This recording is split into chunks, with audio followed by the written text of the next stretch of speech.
ఒక్కసారి కొమ్మూరి గోల్డ్ కి కాల్ చేయండి. తాకట్లో ఉన్న మీ బంగారాన్ని విడిపించి మార్కెట్ ప్రైస్ కి వాళ్ళు కొనుక్కుని మిగతా డబ్బులు మీకు ఇచ్చేస్తారు. నమస్తే, వెల్కమ్ టు మనం టీవీ. ప్రస్తుతం మనతో పాటు ఉన్నారు వంటింటి చిట్కాల స్పెషలిస్ట్, ప్రముఖ ఆయుర్వేదిక్ డాక్టర్ చిటిబుట్ల మధుసూదన్ శర్మ గారు. డాక్టర్ గారితో మాట్లాడదాం. డాక్టర్ గారు నమస్తే. నమస్తే. ఎలా ఉన్నారు డాక్టర్ గారు? బాగున్నానమ్మా, మీరు ఎలా ఉన్నారమ్మా? నేను బాగున్నాను డాక్టర్ గారు. డాక్టర్ గారు, మీరు ఇప్పటి వరకు చాలా మేకింగ్ వీడియోస్ చెప్పారు, గ్యాస్ కి సంబంధించి, లేకపోతే మలబద్ధకం, అసిడిటీ అని, అంటే ఇండివిజువల్ గా వీటికి రెమెడీస్ చెప్పారు. కానీ మా తరపు నుంచి ఒక డౌట్ ఏంటి అని అంటే, ఈ గ్యాస్ కి, అసిడిటీకి, మలబద్ధకంకి, ఈ మూడిటికి కూడా ఒకటే రెమెడీ, ఏదైనా మంచి ఈజీ రెమెడీ చెప్తారా డాక్టర్ గారు? చాలా మంచి ప్రశ్న అడిగారమ్మా. కొంతమందికి ఓపిక ఉండదు, 3-4 రకాల మెడిసిన్స్ వాడుకోవాలన్నా, 3-4 సార్లు వాడుకోవాలన్నా, ఇట్లా ఓపిక లేకపోవడం చేత వాళ్ళకు కాస్త కొస్త అవగాహన ఉన్నా మరి వాళ్ళు దాన్ని పాటించలేకపోవడం చేత మరి దీర్ఘకాలం పాటు కూడా ఈ గ్యాస్ట్రిక్ సమస్యతో, ఎసిడిటీ సమస్యతో, అదేవిధంగా ఈ మలబద్ధక సమస్యతో అట్నే కాలం వెలిపించుతుండేటువంటి పరిస్థితి ఏర్పడుతుంటుంది అన్నమాట. నిజంగా చెప్పాలంటే ఇంచుమించు ఇవన్నీ కూడా ఒకదానికి లింకుతో ఉన్నటువంటి సమస్యలు. గ్యాస్ట్రిక్ ట్రబుల్ సమస్య, అదేవిధంగా అసిడిటీ సమస్య. సో అసిడిటీ సమస్యలు యాసిడ్ రిఫ్లెక్స్ ఎక్కువ ఉంటుంది, గుండెల్లో మంట ఉంటుంది, నోట్లోకి పుల్లగా తేంపులు వస్తుంటాయి, ఒక్కోసారి నోరు భాగం అంతా పుల్ల అయిపోయేటువంటి పరిస్థితి ఏర్పడుతుంది, కారం పట్టనేకున్నటువంటి పరిస్థితి ఏర్పడుతుంది, అసిడిటీ, అదేవిధంగా కాళ్ళు చేతులు మంటలు ఉండేటువంటి పరిస్థితి ఏర్పడుతుంది, మూత్రము అదేవిధంగా మలం కూడా ఒక్కోసారి మంటతో కూడా వచ్చేటువంటి పరిస్థితి ఏర్పడుతుంది. ఇవన్నీ ఎసిడిటీ ఎక్కువ ఉన్నప్పుడు కలుగుతూ ఉంటుంది అనమాట.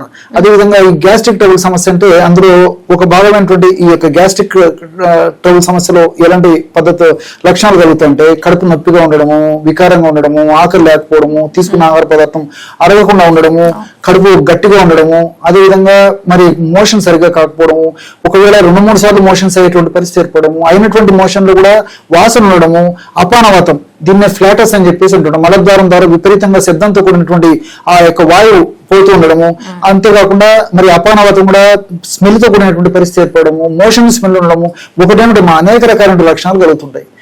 మరి కొంతమందికి మలబద్ధకం, ఒక్కసారి మోషన్ గా అయ్యే పరిస్థితి ఉండదు, కొంతమందికి రోజు ఒక్కసారి కాదు, కొంతమందికి 2-3 రోజులు ఒక్కోసారి మోషన్ అయ్యేటువంటి పరిస్థితి ఉండదు, ఇంకొంతమందికి మోషన్ రోజు 2 సార్లు అయినప్పటికీ తృప్తికరంగా అయినటువంటి పరిస్థితి ఉండదు, కడుపులో ఇలా జీర్ణ వ్యవస్థలో మిగిలిపోయినట్టు కూడా భావన ఉంటుంది. కాబట్టి అలాంటి వాళ్ళు కొంతమంది ఉంటారు. కాబట్టి ఇవన్నీ ఒకదానికొకటి అనుసంధానింపబడి ఉంటాయి.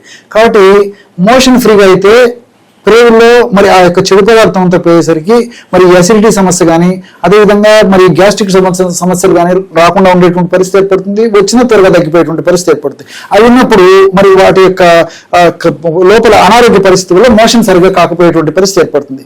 సార్, చాలా మంచి ప్రశ్న అడిగారమ్మా మీరు.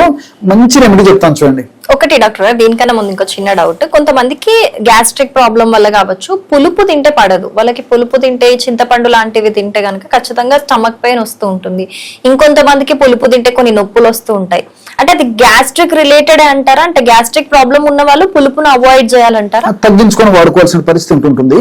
ఎందుకంటే ఈ పులుపు ముఖ్యంగా చింతపండులో ఈ సిట్రిక్ యాసిడ్ లాంటి పదార్థాలు ఉన్నప్పుడు అలాంటి చింతపండుని ఏదో ఒక అతి తక్కువ ప్రమాణంలో వాడితే మేజర్ గా చెప్పుకోదగ్గ ఇబ్బంది కలగకపోవచ్చు. కానీ ముఖ్యంగా ఈ మసాలా పదార్థాలు, అదేవిధంగా వేయించి ఉడికించి ఈ విధంగా రకరకాల ప్రయోగాలు చేసినటువంటి పదార్థాల్లో చింతపండు పులుపు ఎక్కువ వాడతారు. కాబట్టి అలాంటి వాడినప్పుడు ముఖ్యంగా అట్లా ఎక్కువ ప్రమాణంలో వాడినప్పుడు మన లక్షణాలు కూడా మరీ ఎక్కువగా ఉండేటువంటి పరిస్థితి ఏర్పడుతుంది.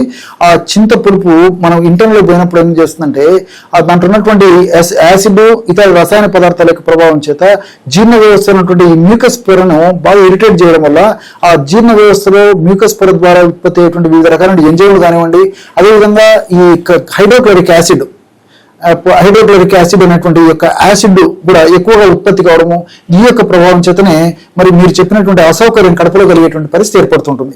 సో ఇలాంటి సందర్భాల్లో మరి తప్పని పరిస్థితుల్లో అవాయిడ్ చేయడం మంచిది. తప్పని పరిస్థితుల్లో మరి వాడవలసి వస్తే అతి తక్కువ ప్రమాణంలో వాడుకోవాలి. దాంతోపాటు మరి నీళ్ళు ఎక్కువగా సేవించడం వల్ల మాక్సిమం ఆ యొక్క చెడుగుణాన్ని మనం తగ్గించడానికి అవకాశం ఏర్పడుతుంది. ఓకే డాక్టర్ గారు. లేదంటే మరి పులుపు కావాలంటే ఈ యొక్క ఉసిరిక కూడా వాడుకోవచ్చు. ఉసిరిక, ఓకే. లేకపోతే ఈ ఆమ్చూర్ పౌడర్ లాంటివి. ఎగ్జాక్ట్లీ, ఆమ్చూర్ పౌడర్ కూడా పనిచేస్తుంది, ఉసిరిక పనిచేస్తుంది. లేకపోతే ఈ నిమ్మరసం కూడా, అది నిమ్మరసం కూడా కొంతమందికి అయితే పడదు. కాబట్టి ఈ నిమ్మరసం కూడా అది పులుపుగా ఉన్నప్పటికీ మన దేహంలోకి పోయిన తర్వాత అది క్షారత్వాన్ని సంతరించుకుంటుంది. ఆమ్ల ప్రధానంగా ఉన్నటువంటి ద్రవ్యమైనప్పటికీ మనం ఈ నీళ్ళలో కలుపుకొని కానీ ఆహార పదార్థాల్లో కలిపి కానీ మనం ఇంటర్లో తీసుకున్నప్పుడు ఏం జరుగుతుంటే అది చారత్వానికి సంతరించుకుంటుంది, కాబట్టి అలాగే వాడుకోవచ్చు. ఓకే డాక్టర్, మరి ఈ మూడింటికి సంబంధించి ఒక సింపుల్ రెమెడీ డాక్టర్ చెప్తాను చూడండి. సెన్నా పౌడర్ అని చెప్పేసి దొరుకుతుంది. సెన్నా లీవ్స్ అనే సెన్నా అంటే సునాముఖి. సో సునాముఖి పొడి, పెద్దవాళ్ళకందరికీ దాదాపు 30-40 సంవత్సరాల క్రితం వరకు కూడా పెద్దవాళ్ళందరూ కూడా ఇది వాడేవాళ్ళు ఏదైనా ప్రాబ్లం వస్తే. ఈ మోషన్ ప్రాబ్లం ఇట్లా సరిగ్గా కాకపోతే పూర్వకాలం పెద్దలంతా ఎక్కువ శాతం మందికి ఐడియా ఉన్నటువంటి ఇదే ఈ సునాముఖి. మనకు ఎండించినటువంటి ఆకులు మనకు మార్కెట్లో దొరుకుతాయి, పొడి మార్కెట్లో దొరుకుతుంది. కానీ మనం పొడి తెచ్చుకొని మిక్సీలో వేసి ఫ్రెష్ గా తయారు చేసుకుంటే రిజల్ట్స్ బాగుంటాయి. సునామికి ఆకు పొడి 25 గ్రాములు, రోజా పూల పొడి 25 గ్రాములు, కరక్కాయ పెచ్చుల యొక్క పొడి 25 గ్రాములు, జీలకర్రను వేయించి చేసినటువంటి పొడి 25 గ్రాములు, నల్ల ఉప్పు 25 గ్రాములు. మొత్తం ఈ పదార్థాలు ఒక్కొక్కటి 25 గ్రాముల చొప్పున తీసుకుని అన్నిటిని బాగా కలిపేసేసి ఒక గాజు సీసా నిల్వ ఉంచుకొని రోజు ఒక్కసారి, ఉదయం బిజీ షెడ్యూల్కి అవాంతరం ఉండదు, మధ్యాహ్నం బిజీ షెడ్యూల్కి ఇబ్బంది ఉండదు, సాయంత్రం బిజీ షెడ్యూల్కి ఇబ్బంది ఉండదు, రాత్రి బిజీ షెడ్యూల్ కూడా ఇబ్బంది ఉండదండి. కేవలం పడుకునేటప్పుడు ఒక ఔషధాన్ని వాడుకుంటే సరిపోతుంది.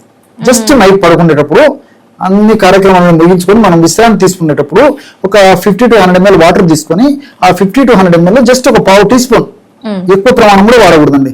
ఎక్కువ ప్రమాణం వాడడం వల్ల మోషన్స్ ఎక్కువ టెండెన్సీ ఉంటుంది కాబట్టి పావు టీ స్పూన్ అంతకంటే తక్కువనే వాడుకోవచ్చు. కానీ మాక్సిమం డోస్ నేను ఇక్కడ ఈ పరిస్థితుల్లో చెప్తున్నాను కాబట్టి ఇటువంటి సమస్యలు ఉన్నప్పుడు మాక్సిమం పావు టీ స్పూన్, సో అరపావు టీ స్పూన్ అనేది మంచిదే. మాక్సిమం పావు టీ స్పూన్ వరకు వాటర్ లో కలిపి తీసుకోవడం వల్ల మీరు చాలా ఆశ్చర్యపోతారు. విత్ ఇన్ సూన్ అంటే దాదాపు 2 రోజులు 3 రోజులనే ఆ లక్షణాలు తగ్గడం మొదలవుతుంది. ఎసిడిటీ కానీ, గ్యాస్ట్రిక్ ట్రబుల్ లక్షణాలు కానీ, మోషన్ ప్రాబ్లం కానీ అన్ని సెట్ అయ్యేటువంటి పరిస్థితి ఏర్పడుతుంది. కాబట్టి మరి రెగ్యులర్ గా వాడుకోవడం వల్ల కూడా ఎలాంటి ఇబ్బంది ఉండదు.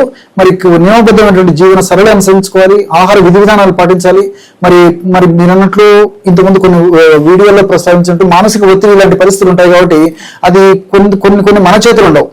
ఎన్ని జాగ్రత్తలు తీసుకున్నప్పటికీ మానసిక ఒత్తిడి ఉన్నప్పుడు ఆ యొక్క ప్రభావం కూడా జీర్ణ వ్యవస్థ మీద పడేటువంటి పరిస్థితి ఏర్పడుతుంది. కాబట్టి ఆ మానసిక ఒత్తిడి తగ్గేందుకు కూడా ఇప్పుడు నేను చెప్పినటువంటి రోజా పూలు బాగా పనిచేస్తాయి.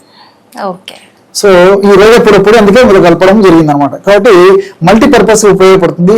రెగ్యులర్ గా రోజు రాత్రి కూడా నేను చెప్పినటువంటి పద్ధతిలో వాడుకోవడం వల్ల మంచి ఆరోగ్యం వాళ్ళ సొంతం అవుతుంది. ఓకే, మూడిటికి చాలా ఈజీ రెమెడీ చెప్పారు డాక్టర్. Thank you so much.